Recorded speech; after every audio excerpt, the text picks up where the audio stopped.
नमस्कार साथियों, स्वागत है आप सभी का आपके अपने चैनल A2 अकेडमी पर।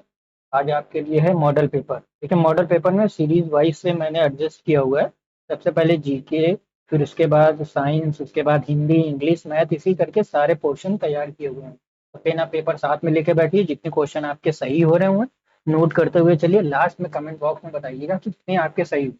आई होप पेन और पेपर जल्दी से अपने पास रख लीजिए। देखिए, मॉडल पेपर लगाने से ये फायदा होता है कि आपको अपनी जांच परख कर सकते हैं कि आप कहाँ पे स्टैंड कर रहे हैं कि बाकी बच्चों से। अगर आप ये मॉडल पेपर नहीं लगाते हैं तो आप समझिए बहुत पीछे हैं, क्योंकि मॉडल पेपर लगाने से ये होता है कि आपको कितने क्वेश्चन आ रहे हैं, कितने नहीं है। मान लीजिए 100 क्वेश्चन है, 100 क्वेश्चन में आप कितने कर पा रहे हैं, कितने नहीं कर पा रहे हैं, ये आपको खुद ही पता चल जाएगा कौन सा पोर्शन आपको कमजोर है। क्योंकि ज्यादा से ज्यादा आप एक महीने से भी कम का टाइम बचा हुआ है, एक महीने से कम में आपको वो तैयारी मुकम्मल करनी पड़ेगी, तभी आप कंपटीशन में भाग ले, क्योंकि बच्चे बहुत हैं। इसी वजह से मॉडल पेपर लगाइए, कितने आपके सही हो रहे हैं खुद जांचिए, और लास्ट में कमेंट बॉक्स में बताइएगा कितने आपके सही हो रहे हैं। तो बिना टाइम वेस्ट करे हुए चलिए अपने पहले क्वेश्चन पे चलते हैं। देखिए, पहला क्वेश्चन 21 नंबर से स्टार्ट है। ठीक है, ये आपका जीके जीएस ऐसे ही करके करते हुए साइंस, फिर उसके बाद हिंदी, इंग्लिश, मैथ सारे पोर्शन कवर करते हैं। ठीक है दोस्तों, तो चलिए सबसे पहले 21 नंबर से शुरू करते हैं। देखिए 21 नंबर क्वेश्चन क्या कह रहा है। अमावस्या तथा पूर्णिमा के दिन बृहद ज्वार भाटा की घटना घटित होती है, क्योंकि मतलब ज्वार भाटा घटना घटित होती है, क्यों घटित होती है, ये आपको चार ऑप्शन आपकी स्क्रीन पे ही ये बताने हैं। आपके पास 10 सेकंड का समय है, 10 सेकंड के अंदर आप अपने पेन और पेपर साथ में लेके बैठे हैं, उसमें नोट करिए कौन सा ऑप्शन सही है। लास्ट में मैं बताता हूँ 10 सेकंड बाद कौन सा ऑप्शन सही होगा। ठीक है दोस्तों, चलिए बताइए कौन सा सही होगा। इसमें से चार ऑप्शन है आपके पास, ये आपका सही हो जाएगा तीसरा। सूर्य, पृथ्वी तथा चंद्रमा सरल रेखा में होते हैं। देखिए, इसमें होता क्या है कि जब चंद्रमा पूर्ण तथा नया होता है तो ऐसी स्थिति में चंद्रमा और सूर्य का गुरुत्वाकर्षण बल निश्चित रूप से समान होता है। इस दौरान ज्वार बहुत ऊंचा और भाटा जो होता है वो बहुत नीचे होता है। तो इसी को ज्वार भाटा के नाम से जानते हैं। पृथ्वी, सूर्य और चंद्रमा एक ही रेखा में होने पर यह स्थिति उत्पन्न होती है। सूर्य और चंद्रमा दोनों का गुरुत्वाकर्षण बल ज्वार भाटे में योगदान देता है। तो ध्यान रहेगा, सूर्य, पृथ्वी तथा चंद्रमा सरल रेखा में होते हैं। ठीक है दोस्तों, चले आगे चले। आई होप आपको ये क्लियर हो गया होगा। चलिए आगे चलते हैं। 22 नंबर देखिए, क्वेश्चन क्या कह रहा है। भारत की प्रथम महिला शासक कौन थी। चलिए जल्दी से बताइए, आपके पास 10 सेकंड का समय है। देखिए 10 सेकंड में आपको ये जीके जीएस का पोर्शन ऐसा होता है कि या तो आंसर आ रहे हैं या नहीं आ रहे हैं, में आपको गुड़ा भाग तो कुछ करना नहीं। चलिए जल्दी बताइए कौन सा सही होगा। तो ये हो जाएगा रजिया सुल्तान। ठीक है दोस्तों, तीसरा नंबर सही होगा इसका, थर्ड ऑप्शन, यानी कि रजिया सुल्तान। रजिया सुल्तान जो थी वो इल्तुतमिश की बेटी थी। ठीक है, ये भारत की पहली महिला शासक थी। वह कब से कब तक बनी थी, जल्दी बताइए। ये थी 1236 से 1240 ईस्वी तक दिल्ली की सुल्तान रहे। ठीक है दोस्तों, ये भी कह सकते हैं दिल्ली की सल्तनत और मुगल काल की दोनों की एकमात्र महिला शासक। ठीक है, चलिए आगे चला जाए। चलिए 23 नंबर पे आते हैं। किस सिख गुरु ने स्वयं को सच्चा बादशाह कहा था। बताइए दोस्तों, चार ऑप्शन आपके ये हैं। सच्चा बादशाह किसने कहा था, किस सिख गुरु ने, जल्दी बताइए। ये कहा था आपके गुरु हरगोविंद सिंह जी ने। ठीक है दोस्तों, चलिए आगे चला जाए। चलिए 24 नंबर पे आते हैं। भारत में किसके शासन के अंतर्गत खिलाफत आंदोलन का आरंभ हुआ था। बताइए, आपके ऑप्शन चार हैं। Lord Mountbatten, Lord Dalhousie, Lord Chelmsford, Lord Curzon. जब तक मैं ऑप्शन पढ़ रहा हूँ तब तक आपका 10 सेकंड भी हो जाएगा, और आपके दिमाग में क्लिक कर जाना चाहिए कि ये ऑप्शन सही होगा। चलिए बताइए कौन सा सही होगा। तो ये हो जाएगा लॉर्ड चेम्सफोर्ड। देखिए इसमें क्या है, जब खिलाफत आंदोलन कब शुरू हुआ था, 1919 से 1922 तक। ठीक है दोस्तों, तो उस समय लॉर्ड चेम्सफोर्ड वहां के वायसराय थे। ठीक है दोस्तों, ध्यान रहेगा। चलिए आगे चला जाए।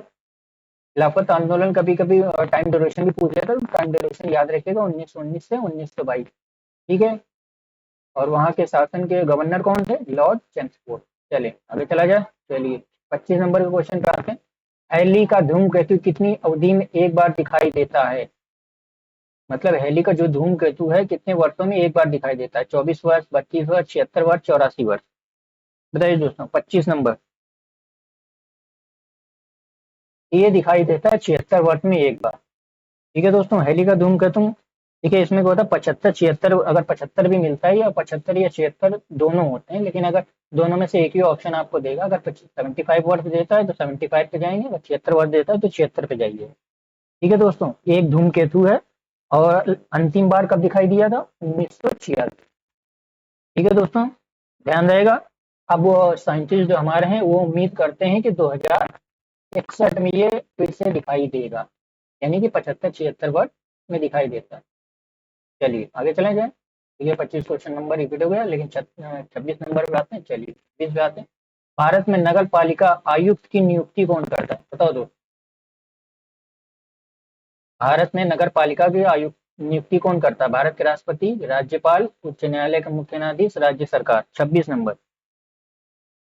ये भैया देखिए, भारत में नगर पालिका जो होती है वो राज्य से संबंधित होती है, तो राज्य सरकार ही करेगी। ठीक है, राज्य सरकार करती है। चलिए आगे चलें। चलिए 27 नंबर क्वेश्चन पे आते हैं। 1651 ईस्वी में मुगलों द्वारा बंगाल में किस स्थान पर ईस्ट इंडिया कंपनी को व्यापार करने और फैक्ट्री बनाने की अनुमति दी गई थी? बताओ दोस्तों, किस जगह पर दी गई थी? ये पूछा आपको 1651 में। कलकत्ता, कासिम बाजार, सिंगूर, बर्धमान। बताइए दो। 27 नंबर। ईस्ट इंडिया कंपनी ने देखिए दिया था, ये आपको 1651 में दिया था, लेकिन ये कहाँ पे दिया था? कासिम बाजार। ठीक है दोस्तों, इसके बाद कासिम बाजार में हुगली में कारखाना लगाने का जगह का नाम था कासिम बाजार। ठीक है दोस्तों, और उसके बाद इन्होंने कहाँ लगाया था? पटना, ढाका, बाकी जगहों पे लगाया था। ठीक है, चलिए 28 नंबर के क्वेश्चन पे आते हैं।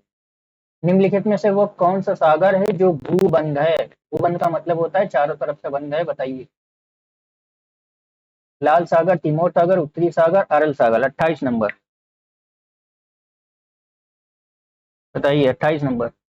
ये हो जाएगा आपका अरल सागर। ठीक है दोस्तों, अरल सागर, मिड सागर, ग्रेट लॉर्ड सॉल्ट से, कैस्पियन सागर, सी ऑफ गैलीलियो, सोल्टन सागर, ये सब भूमध्य सागर।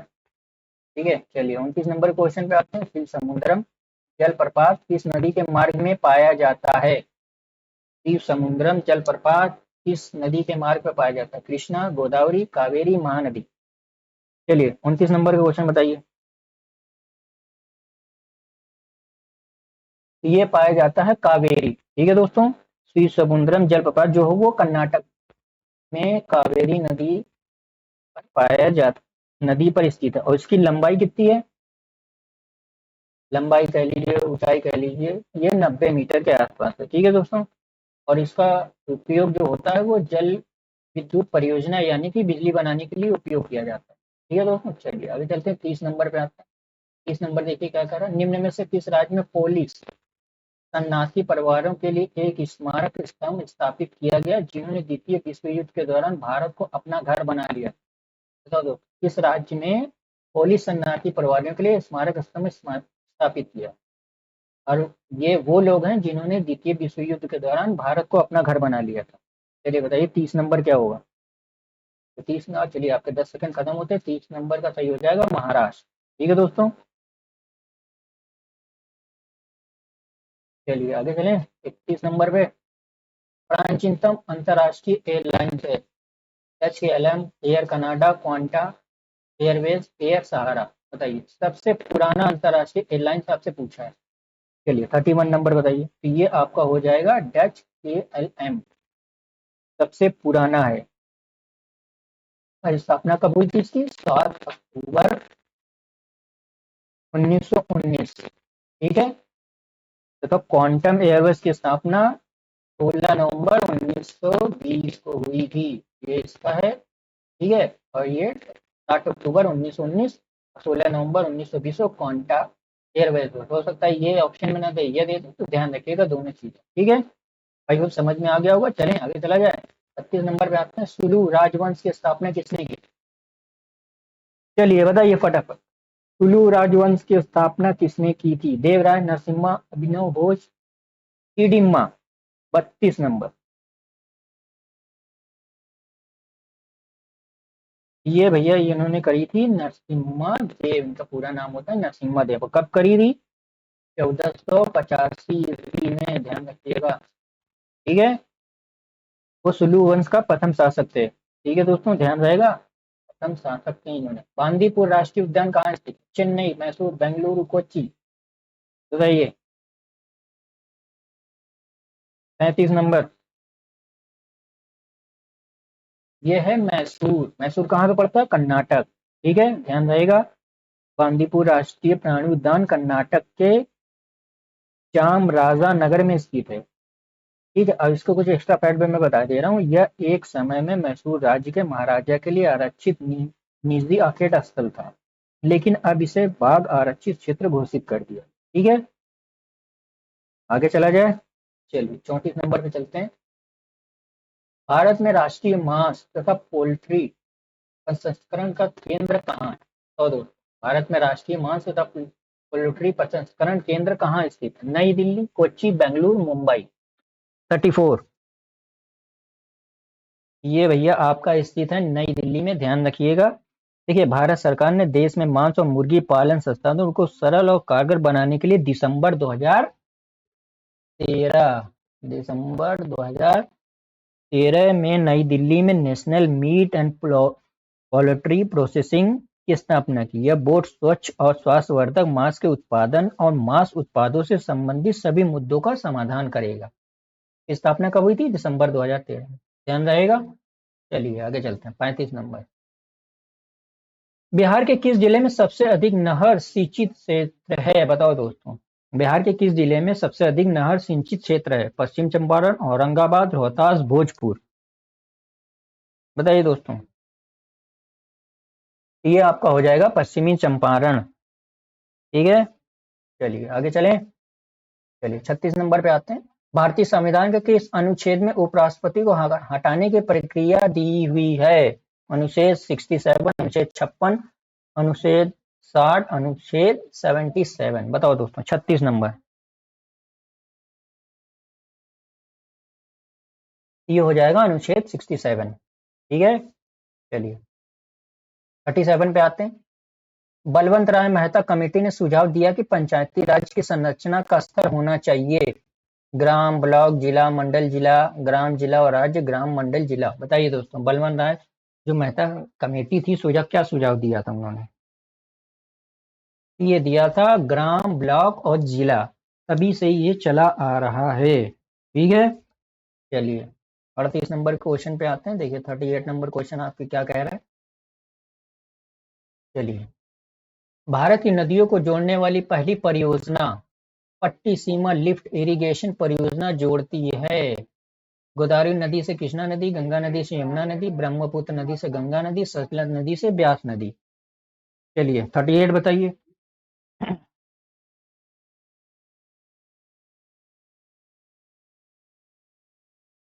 बताइए क्या सही होगा इसका? ये गोदावरी नदी से कृष्णा नदी। और कुछ इसके एक्स्ट्रा फैक्ट भी आप ध्यान में रखिएगा। देखिए, कृष्णा और गुंटूर जिलों के किसानों के लाभ के लिए आंध्र प्रदेश की दो प्रमुख नदियां गोदावरी और कृष्णा को जोड़ने वाली पट्टी सीमा लिफ्ट सिंचाई परियोजना की शुरू की गई थी।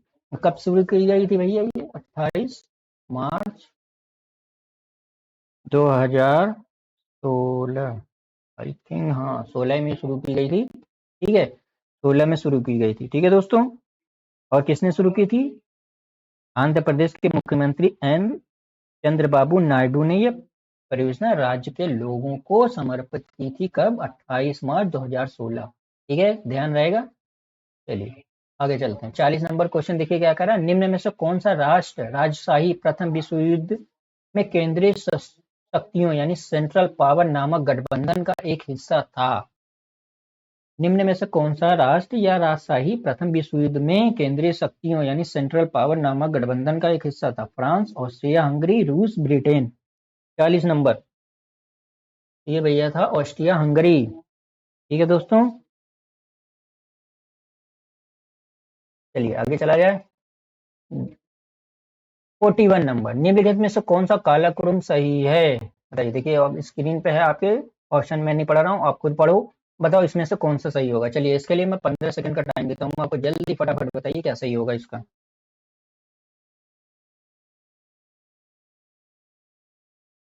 चलिए बताइए। ये इसका सही जवाब हो जाएगा। देखिए पहला। ठीक है, पहले खिलजी वंश, राजवंश, तुगलक वंश, सैयद वंश, लोधी वंश। खिलजी वंश की देखिए शुरुआत कब होती है? आपको मालूम ही होगा, ये भी मैं बता देना, 1290 से 1320 ईस्वी। ठीक है, तुगलक वंश कब शुरू होता है? 1320 से लेके 1414 तक। और सैयद वंश का जो मतलब कार्यकाल था वो था 1414 से लेके 1500, सॉरी 1451 तक। ठीक है। लोधी वंश का जो कार्यकाल था वो था आपका 1451 से लेके 1526 तक। ठीक है। इस वजह से क्योंकि उन्होंने बोला था ना कि काल के अनुसार एडजस्ट करिए, वो बताना था। तो आपको देखिए 1290 से 1320 तक खिलजी वंश, तुगलक वंश था 1320 से लेके 1414 तक, और सैयद वंश था 1414 से लेके 1451 तक, और लोधी वंश था 1451 से लेके 1526 ईस्वी तक। ठीक है। आई होप समझ में आ गया होगा। आप अपने पेन और पेपर लेके बैठे होंगे, कितने सही हो रहे हैं नोट करते हुए चल रहे हैं। लास्ट में कमेंट बॉक्स में बताइएगा कितने आपके सही हुए हैं। जिन्होंने अभी तक लाइक नहीं करा वो लाइक कर दें, और शेयर भी कर दो यार दोस्तों में अपने, उनको भी मिल जाए। ठीक है, सबको शेयर करिए फटाफट। जिन्होंने सब्सक्राइब नहीं करा वो सब्सक्राइब कर लें एक बार, और बेल आइकन दबा लीजिएगा ताकि जो भी आपको वीडियो मिलेगी नोटिफिकेशन मिल जाएगी टाइम टू टाइम। चलिए नेक्स्ट क्वेश्चन पे चलते हैं। निम्नलिखित में से कौन सा भारतीय राजा भारत के नेपोलियन के रूप में जाना जाता है? ये आई होप ये तो सबको ही पता होगा। ठीक है, इसमें टाइम देने की जरूरत ही नहीं है, समुद्रगुप्त। ठीक है। और ये कब से कब तक थे? 335 से 375 ईस्वी तक भारत के नेपोलियन के रूप में जाना जाता है। ठीक है, आगे चलें। चले भैया 43 देखिए क्वेश्चन क्या कह रहा। भारत के स्वतंत्रता संघर्ष में निम्नलिखित घटनाओं का अवलोकन करें। यानी इसमें यह करना है कि निम्नलिखित कालक्रम से मतलब कौन सी घटना सबसे पहले हुई, कौन उसके बाद हुई, कौन उसके बाद, उस हिसाब से एडजस्ट करके आपको आंसर देना है। ठीक है। 43 देखिए सबसे पहले हुआ था मिंटो मल्लो सुधार। ठीक है, कब हुआ था ये? 1909 में। ठीक है, यानी ये दो ऑप्शन ऑप्शन तो कट गए। ठीक है, ये दो ऑप्शन बचे। नेक्स्ट पे चलते हैं। देखिए उसके बाद हुआ था मॉन्टियू चेम्सफोर्ड सुधार। ये कब हुआ था? ये हुआ था 1919 में। चौरी चौरा कांड कब हुआ था? 1922। दांडी मार्च कब हुआ था? 1930। यानी सबसे पहले ये दो आ जाएगा। दो कहाँ पे? चलिए भैया दो यहाँ पे है, फिर उसके बाद 1919, यानी यही दूसरा आपका सही हो जाएगा। ठीक है, ये चौथे नंबर पे आ जाएगा क्योंकि 9 के बाद 19, 19 के बाद ये आपका आ जाएगा तीसरे नंबर पे। ये आ जाएगा, हाँ, ये तीसरे नंबर पे, ये चौथे नंबर पे। ठीक है, 2 4 ये है ना, 2 4 1 3। ठीक है, समझ में आ गई बात? चलिए आगे चला जाए। चलिए,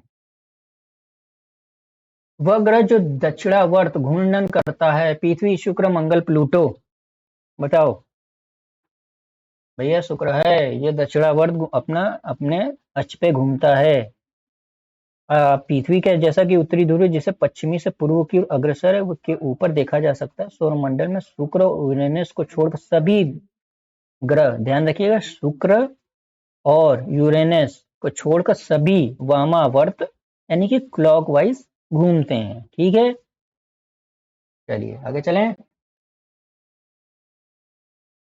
45 नंबर, हाँ।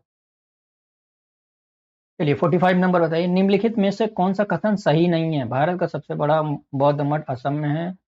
कोयन का भाषा नागालैंड में बोली जाती है। नदी द्वीप माजुली असम में। 2011 की गणना के अनुसार भारतीय संघ का सबसे कम जनसंख्या वाला राज्य सिक्किम है। देखिए इसमें क्या पूछा है आपसे कि सही नहीं है, ध्यान रखिएगा, सही नहीं है पूछा है। कौन सा कथन सही नहीं है ये बताना है। तो भैया ये आपका गलत हो जाएगा, बाकी सब सही है। क्वेश्चन के हिसाब से ये सही हो जाएगा। भारत का सबसे बड़ा मठ बौद्ध मठ असम में नहीं, ये अरुणाचल प्रदेश में है। ठीक है, ध्यान रहेगा। उसका नाम क्या है? तवांग मठ।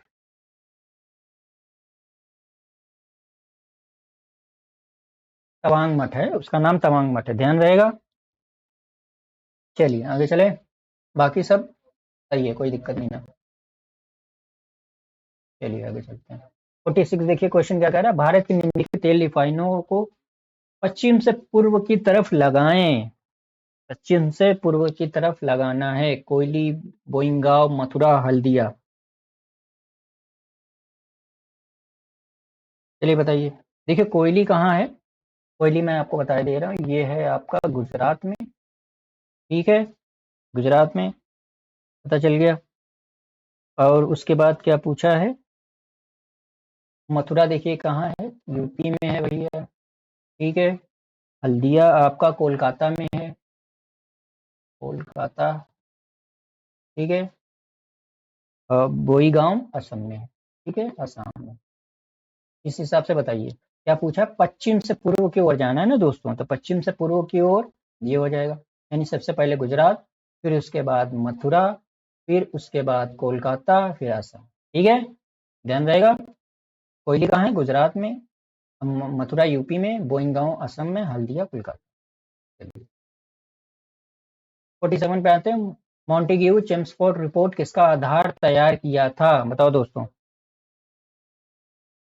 47 ये किया गया था the government of India act 1919, ठीक है। चलिए आगे चलें, 48 पे आते हैं, निम्नलिखित चार वेदों में से कौन सा वेद तैतैरय वज्रसनेयी में विभक्त है, बताओ दोस्तों। 48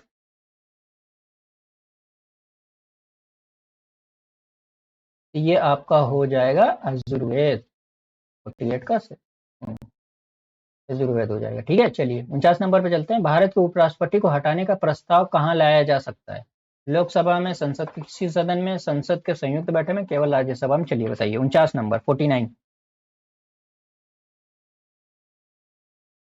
भैया केवल राज्यसभा में लाया जा सकता है उपराष्ट्रपति को हटाने के लिए, ठीक है। और इनका अनुच्छेद कौन सा था, अनुच्छेद था 67,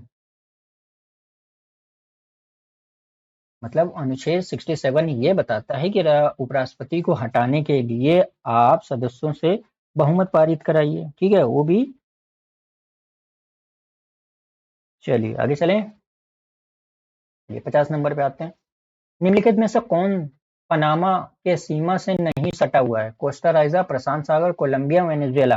50 नंबर ये हो जाएगा आपका वेनेजुएला, ठीक है, पनामा सीमा से संबंधित मतलब स्थित नहीं है, सटा हुआ नहीं है। चलिए 51 पे आते हैं, भारतीय संविधान की कौन सी अनुसूची कहती है कि 14 वर्ष से कम आयु के बच्चों को किसी भी उद्योग या खान या किसी दूसरे खतरनाक नियोजन में नहीं रखा जा सकता, बताओ दोस्तों, कौन सा अनुच्छेद कहता है।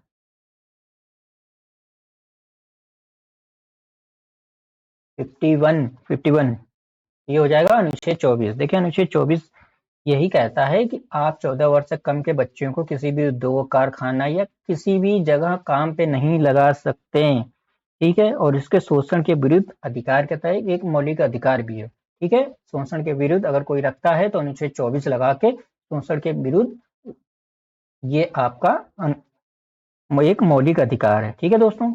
चलिए 52 पे आते हैं, किसके शासन में भारत की राजधानी कलकत्ता से नई दिल्ली स्थानांतरित हुई थी, बताओ दोस्तों। 52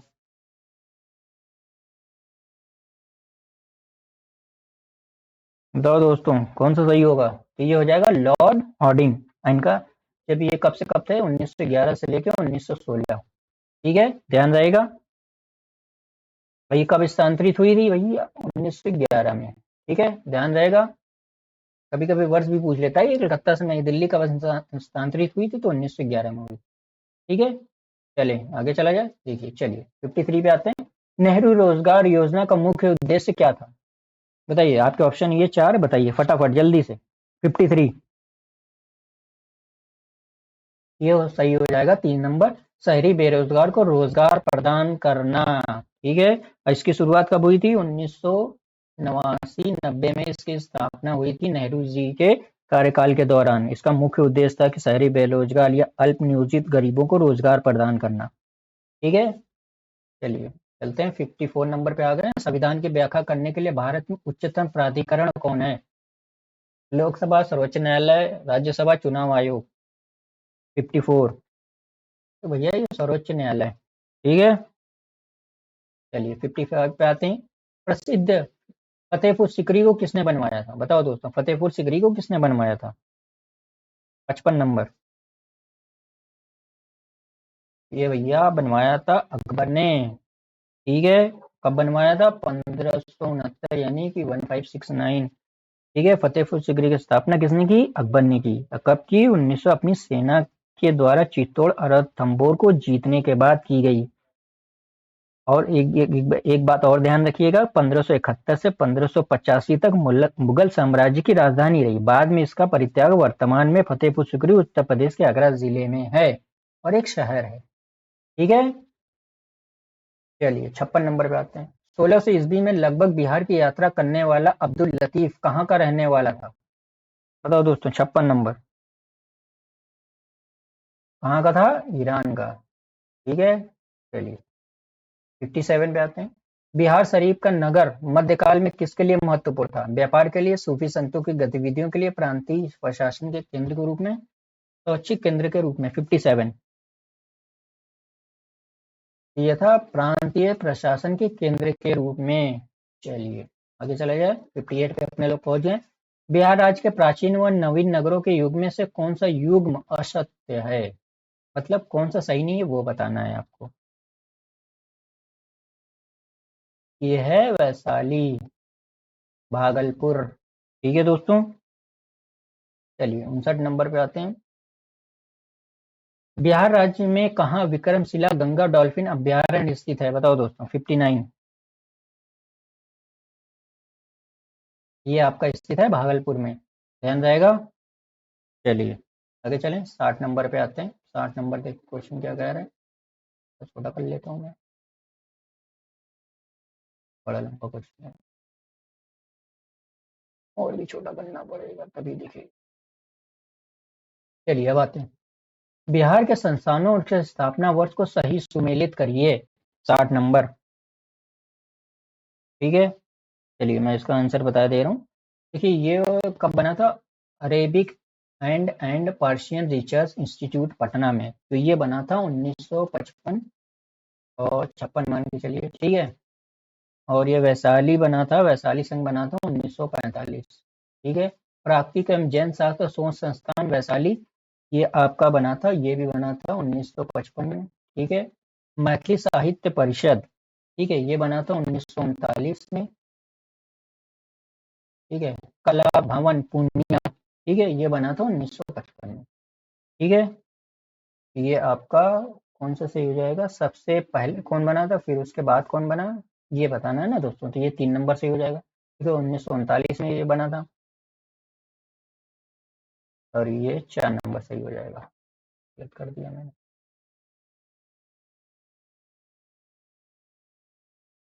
स्थापना वर्ष, हाँ 1939 सही तो है, 1939 में ये बना था। ठीक है, मैथिली 2 नंबर सबसे पहले।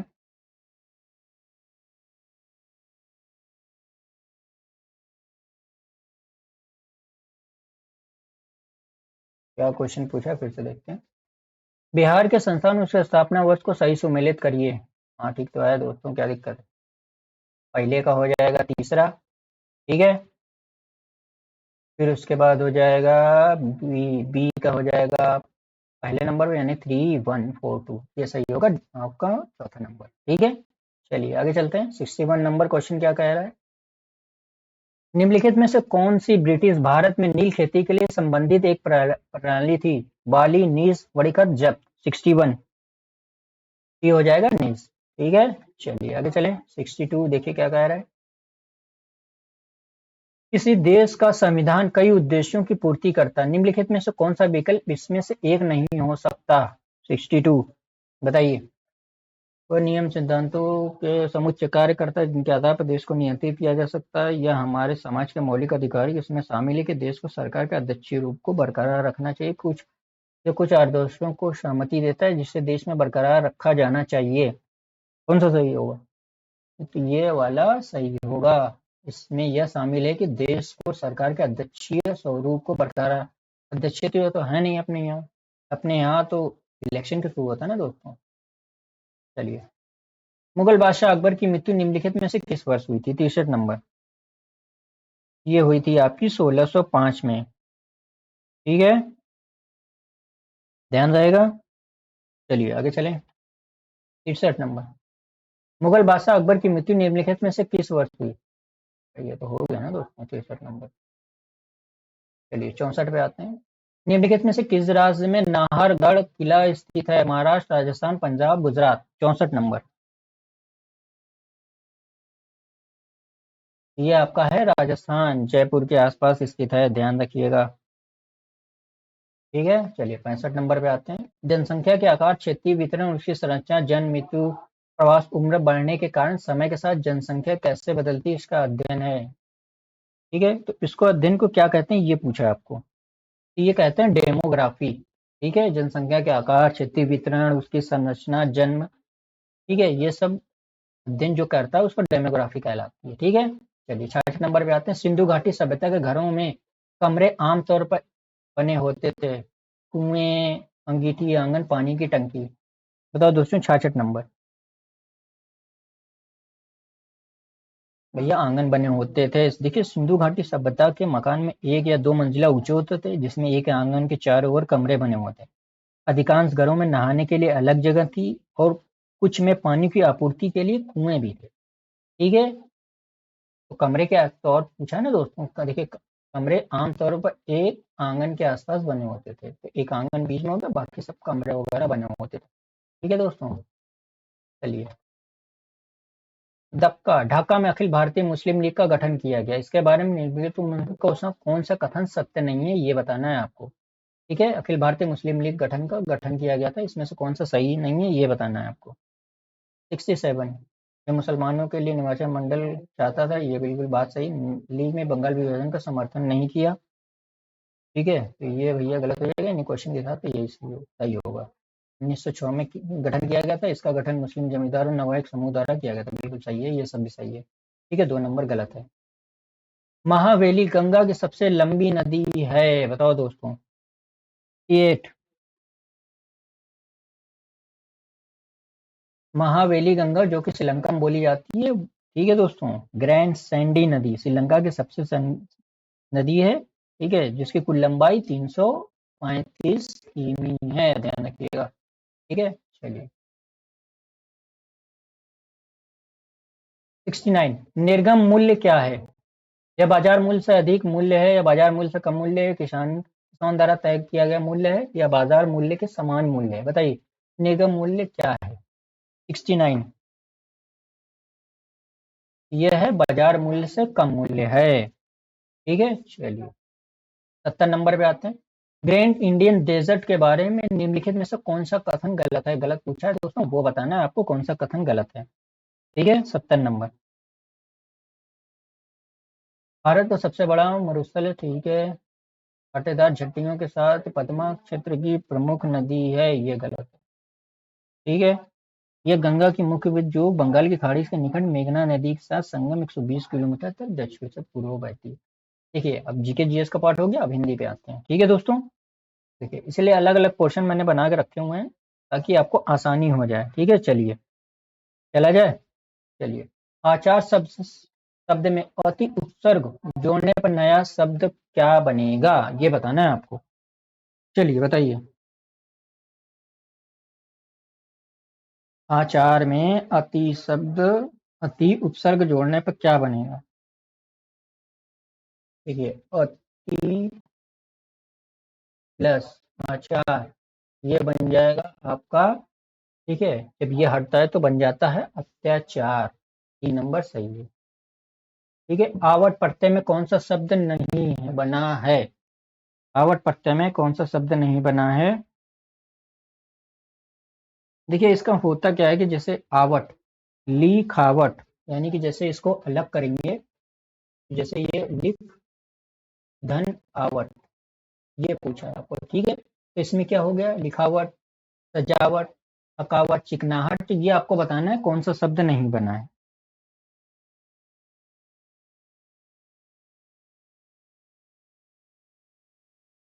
तो भैया ये हो जाएगा चिकनाहट, क्योंकि इसमें आहट बनना है।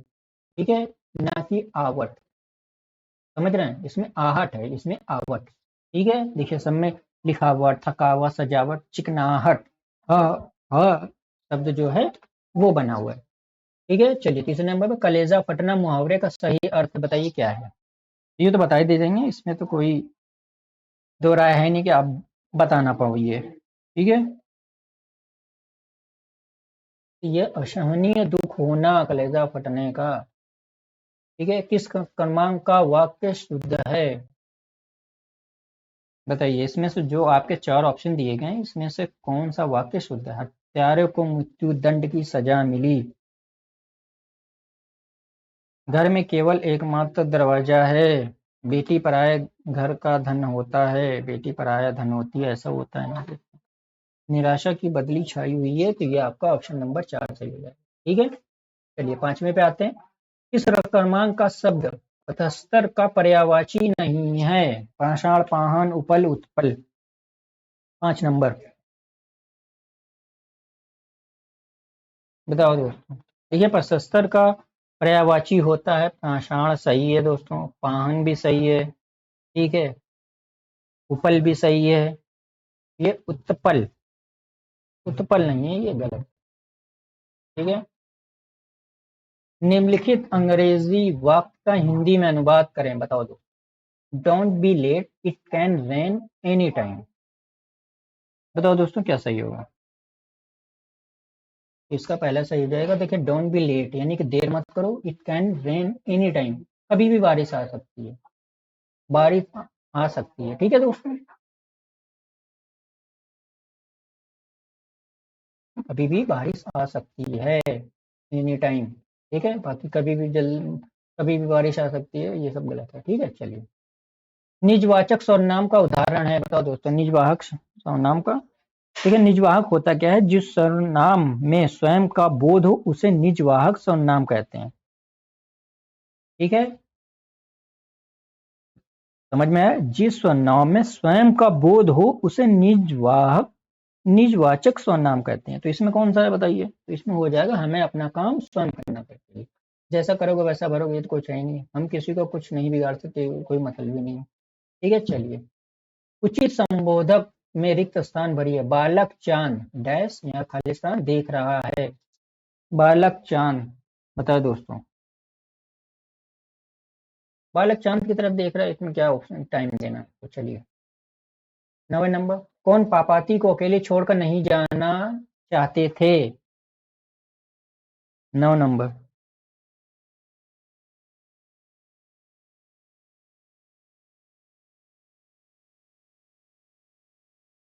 ये कुछ क्वेश्चन अधूरा लग रहा है दोस्तों, मैं भी देख लेता हूँ।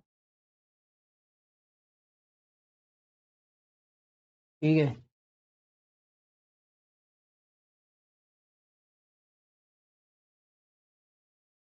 चलिए आगे चलते हैं। ये क्वेश्चन छोड़ देते हैं, लगता है वो गलत है कुछ। मधुबनी चित्रकला के कितने रूप में प्रचलित हैं, बताओ दोस्तों। 10 नंबर। ये 3। ठीक है। माँ शीर्षक कहानी को किसने संपादित अनुवादित किया? बताओ दोस्तों। माँ शीर्षक कहानी को किसने संपादित एवं अनुवादित किया था? गोपाल दास सागर ने, स्वरदास सागर ने, उग्रसेन विश्वकर्मन कर्मा ने, रामधारी सिंह दिनकर ने। 11 नंबर। ये किया था गोपाल दास नागर ने। ठीक है, चलिए अब देखिए इंग्लिश, इंग्लिश पे आते हैं, अंग्रेजी पे। दिए गए प्रश्न में हिंदी वाक्य का सही अंग्रेजी रूपांतर करें। शिक्षा ही मनुष्य को जानवरों से अलग करती है। बताओ दोस्तों क्या सही होगा इसका। चलिए बताइए। इसका सही जवाब हो जाएगा चौथा। It is education that dignifies man from animal. ठीक है, चलिए आगे चलते हैं। Point find out the incorrect part of the following sentence, यानी कि इसमें से गलत सेंटेंस आपको बताना है। ठीक है,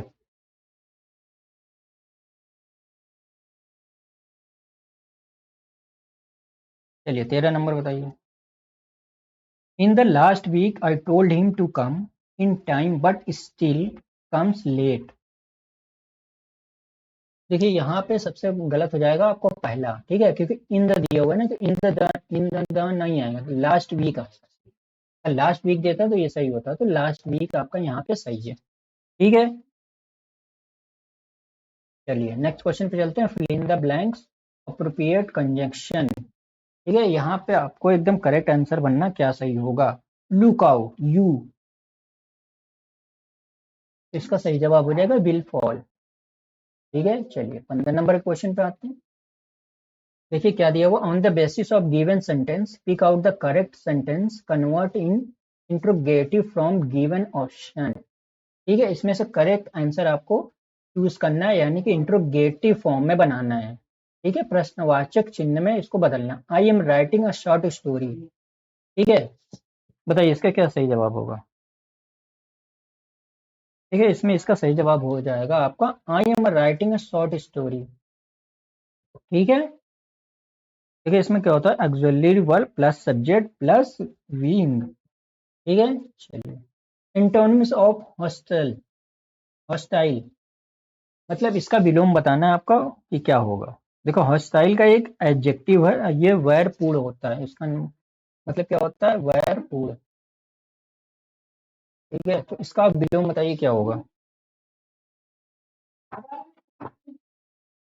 वैरपूर्ण कर लीजिए या विरोधी कह लीजिए। ठीक है, तो इसका सही जवाब हो जाएगा एमिकेबल। ठीक है, एमिकेबल जिसका होता है मित्रतापूर्ण। ठीक है, चलिए 17 नंबर पे चलते हैं। Find the synonyms of disfinish. ठीक है, बताइए इसका सही मतलब इसका समानार्थी शब्द बताना है 17 नंबर, इनसे मिलता जुलता क्या होगा। देखिए डिनिगिस का मतलब होता है भेद करना, ख्याति प्राप्त करना, इस तरह के होते हैं। ठीक है, तो इसका सही जवाब हो जाएगा डिफरेंशिएट, यानी कि भेद करना। ठीक है, समानार्थी शब्द पूछा था ना कि मिलता जुलता शब्द। चलिए 18 नंबर पे आते हैं। Choose the option that we describe the meaning of the following item and paras, a man of straw। बताइए इसका क्या सही जवाब होगा।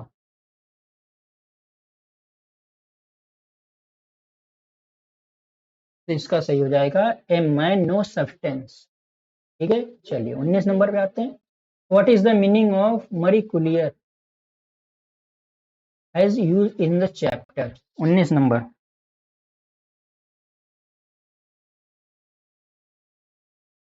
इसका सही जवाब हो जाएगा unexpected, unexpected change in mood. इस नंबर पे आते हैं। Which among the following is not true about Humayun Kabir. बताइए दोस्तों इसका सही जवाब क्या होगा। Which of the following not true about Humayun Kabir is the he was the member of Indira Gandhi cabinet. ये गलत है, इंदिरा गांधी कैबिनेट में नहीं थी, ये नेहरू कैबिनेट। ठीक है, ये Nehru cabinet. He was educated in Oxford, सही है। He was a writer assist, ये भी सही है। ऑल ऑफ दी अबव, मतलब ये आपका गलत है, यानी कि ऑप्शन के हिसाब से ये सही होगा। नॉट ट्रू पूछा था ना दोस्तों, ये नेहरू कैबिनेट में थे। ठीक है, चलिए देखिए अब विज्ञान पे आते हैं। 71 नंबर क्वेश्चन। एक चुंबक एक कुंडली कॉइल की ओर तेजी से धीरे धीरे ले जाया जाता है, प्रेरित विद्युत चुंबक वाहक क्या ऑप्शन होगा, इसका सही जवाब बताइए। 71 हो जाएगा स्थिति एक मिनट में अधिक है, विद्युत प्रेरक वाहक ये तेजी से ले जाएंगे तो विद्युत प्रेरक वाहक अधिक होता है। ठीक है, 72 पे आते हैं। चलिए कितने समय में प्रकाश 2 मिमी मोटाई के कांच के समतल को पार कर सकता है यदि कांच का अपवर्तनांक 3/2 है। बताइए दोस्तों, यानी कि यार टाइम से पूछा है, टाइम आपका कितना होगा। ठीक है, अपवर्तनांक आपको दे ही दिया है कितना है। ठीक है, यानी कि म्यू दिया हुआ है 3/2, अपवर्तनांक कहते हैं, टाइम पूछा है आपसे, और लंबाई दे ही दी है x = 2 mm। ठीक है, इतनी चीजें आपसे दी हुई है, आप पूछ रहा है कितने समय में, टी आपको निकालना है। ठीक है, बताइए कैसे ही होगा। देखो टी निकालने का फॉर्मूला होता है x/u। ठीक है, एक्स तो आपको मालूम है लेकिन यू मालूम नहीं है, तो यू कैसे निकालेंगे। म्यू इक्वल टू होता है c/2। ठीक है, यू बराबर क्या हो जाएगा आपका c/म्यू। ठीक है, ऐसे करेंगे तो c जो होता है आपका ये होता है 3 × 10⁸। म्यू दिया हुआ है 3/2, तो इसको काटेंगे तो ये आपका आ जाएगा q × 10⁸ मिमी पर सेकेंड। ठीक है, देखिए यू भी मिल अब टी है, यहाँ से आप निकाल सकते हो T is equal to x/u। ठीक है, एक्स एक्स दिया हुआ था 2 mm, यानी कि इसको लिख सकते हैं 2 × 10⁻3। ठीक है, अपॉन 2 × 10⁸। ठीक है, 10। ठीक है, 2 और 2 कट गया, इसको मल्टीप्लाई करेंगे तो ये हो जाएगा 10⁻11 सेकेंड। ठीक है, समझ में आ गया। देखिए टी निकालने का फॉर्मूला क्या होता है, एक्स बाई यू, यू आपको मालूम नहीं है, यू कैसे निकालेंगे, सी कांस्टेंट होता है, सी मतलब कांस्टेंट, म्यू आपका दिया हुआ है, ये सब आपको हो गया। ठीक है, तो इसको सॉल्व करेंगे 10⁻11 सेकंड में आ जाएगा। ठीक है, चलिए चलिए 73 क्या करें, नीचे दिए गए v और t ग्राफ में निष्कर्ष निकलता है कि वस्तु एक समान गति में है, विरामावस्था में, असमान गति में, एक समान त्वरण के साथ गति में है। बताइए, ये भैया आ जाता है एक समान गति में है। ठीक है, चलिए 74 पे आते हैं, देखिए ये भी न्यूमेरिकल है। उस वस्तु की मात्रा का है जिसका भार 49 न्यूटन है, ये आपको बताना है। चलिए फटाफट करिए। देखिए W दे दिया है 49 न्यूटन। ठीक है, मात्रा पूछा है यानी m बराबर क्वेश्चन मार्क, तो कैसे निकालेंगे। देखिए होता क्या है, W बराबर mg। ठीक है, m निकालना है तो W अपॉन जी। W कितना है 49, जी कितना होता है 9.8। ठीक है, तो इसको डिवाइड करेंगे तो कितना आ जाएगा 5। ठीक है, W अपॉन जी यार दोस्तों, W कितना हो गया 49, 9.8। जब इसको डिवाइड करेंगे तो कितना आ जाएगा, यहाँ से जीरो हटाइए या 490। ठीक है, इसमें 5 का उड़ेगा 5 लिख दिया। ठीक है, हो गया, चलें आगे। चलिए 75 पे आते हैं। जब एक लोहा एक गंधक को एक साथ गर्म किया जाता है तो कौन सा उत्पाद बनता है, बताओ दोस्तों। देखिए साइंस का क्वेश्चन है ये आपका, बताओ दोस्तों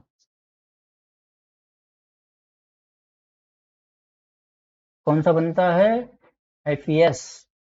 ठीक है, लोह सल्फाइड कहते हैं इसको, लोह सल्फाइड। ठीक है दोस्तों, जिसका रासायनिक सूत्र FeS होता है। ठीक है, चलिए निम्न में से कौन 360 ग्राम शुद्धतम जल को दर्शाता है, यानी कि ये हो जाएगा आपका जल का 20 मोल और ये चौथा, यानी कि फोर्थ नंबर 2 और 4। 77 पे आते हैं, देखिए ये भी न्यूमेरिकल क्वेश्चन है, तो सॉल्व करते हैं। 0.02 मोल हाइड्रोक्लोरिक यानी HCl अम्ल को 2 लीटर घोल में मिलाया जाता है, परिणामी घोल पीएच क्या होगा। देखिए इसका निकालने का ये होता है कि आप जितना दिया हुआ है 0.02, ठीक है, और कितना दिया हुआ है 2 लीटर। ठीक है, 2 लीटर दिया हुआ है, ठीक है, से लिख लिया। फिर इसको अब 2 लीटर की जगह ये आप लीटर हटाएंगे तो कितना हो जाएगा, 3 जीरो लगाएंगे, 3 जीरो से इसको डिवाइड करेंगे तो कितना आ जाएगा 10⁻⁻2 मोल पर लीटर, यानी ऊपर जो होता है उसी को मोल कहते हैं, यानी कि 2 लीटर। दो आंसर हो जाएगा आपका। ठीक है, चलिए 78 पे आते हैं। अमोनिया यूरिया में बदलती है, यकृत में, अमाशय में, विक में, आंत्र में, कहाँ बदलती है, ये बदलती है यकृत में। ठीक है दोस्तों, देखिए मानव शरीर में अमोनो एसिड के डीएमिनेशन या विभंग के परिमाण समूह अमोनिया यानी कि NH3 का निर्माण होता है, जो कि एक अत्यधिक विषाक्त क्षारक है। हालांकि यकृत में अणुओं एंजाइमों को वहन करने वाला यंत्र अति विशिष्ट होता है, जो शीघ्र ही अमोनिया यानी कि कार्बन डाइऑक्साइड को यूरिया में परिवर्तित कर देता है, जो अमोनिया की तुलना में कम हानिकारक होता है। ठीक है दोस्तों, चले आगे चलें, चलिए 79। जब जर्मेनियम जाली में आर्सेनिक परमाणु डाले जाते हैं तो वो क्या बन जाता है, बताइए। ये ब्रह्म सेमीकंडक्टर बन जाता है। ठीक है, चलिए 80 नंबर बात है। उच्च ऑक्टेन ईंधनों के उत्पादन में उत्प्रेरक के रूप में किसका प्रयोग किया जाता है, बताओ दोस्तों, किसका प्रयोग किया जाता है उच्च ऑक्टेन ईंधन के उत्पादक में उत्प्रेरक के रूप में। तो ये किया जाता है H2SO4 का। ठीक है, सल्फ्यूरिक एसिड। ठीक है, चलिए 81 पे आते हैं। स्वपोषी थैलाफाइटों को क्लोरोफिल को क्या कहते हैं, स्वपोषी थैलोफाइटों वाले क्लोरोफिल को क्या कहते हैं, शैवाल, नाइकेन, फंजाई, वाइफाइटा। तो इसको कहते हैं शैवाल। ठीक है, 82 पे आते हैं। जल संवर्धन पौधों के कर्षण की एक विधि है, जिनमें से निम्न में से किसका प्रयोग नहीं किया जाता, बताओ जो। जल संवर्धन पौधों के कर्षण की एक विधि है, जिनमें से किसका प्रयोग नहीं किया जाता, 82, ये मिट्टी। चलिए 83 पे आते हैं। वनस्पति जगत के गैर गैर हरित विषम पोषित पौधे कौन से होते हैं, ये हो जाता है फंजाई। ठीक है, चलिए 84 पे आते हैं। स्व परागण का परिणाम क्या होता है, 84 नंबर का बताइए जवाब सही से। इसका सही आंसर हो जाएगा अतः प्रजनन। चलिए 85 पे आते हैं। ऐसे परमाणुओं को जिनमें प्रोटॉनों की संख्या समान परंतु न्यूट्रॉनों की संख्या भिन्न होती है क्या कहलाते हैं? Isotopes, isobar, isomers, isotones. ये तो उसको कहते हैं समस्थानिक यानी कि आइसोटोप्स। ठीक है, ध्यान रहेगा। चलिए आगे चला जाए। चलिए 86 पे आते हैं। 100 डेसिबल का रॉ यानी कि शोरगुल नॉइज का प्रबलता स्तर संगत होता है। तो 100 डेसिबल का बताइए दोस्तों। ये आपका हो जाएगा यंत्र कारखानों के शोर। ठीक है, जो कि 100 डेसिबल के आसपास होते हैं। देखिए इसमें क्या होता है, जो सुनाई देता है आपको, सुनाई देने वाली आवाज देखिए यहाँ पे मैं लिख दे रहा हूँ 15 से 20 डेसिमल होगा ये। ठीक है दोस्तों, यानी कि डीबी से इसको डिनोट करते हैं, डीबी डेसिमल। सामान्य वार्तालाप जो होती है अपने लोग बात करते हैं 30 से 40।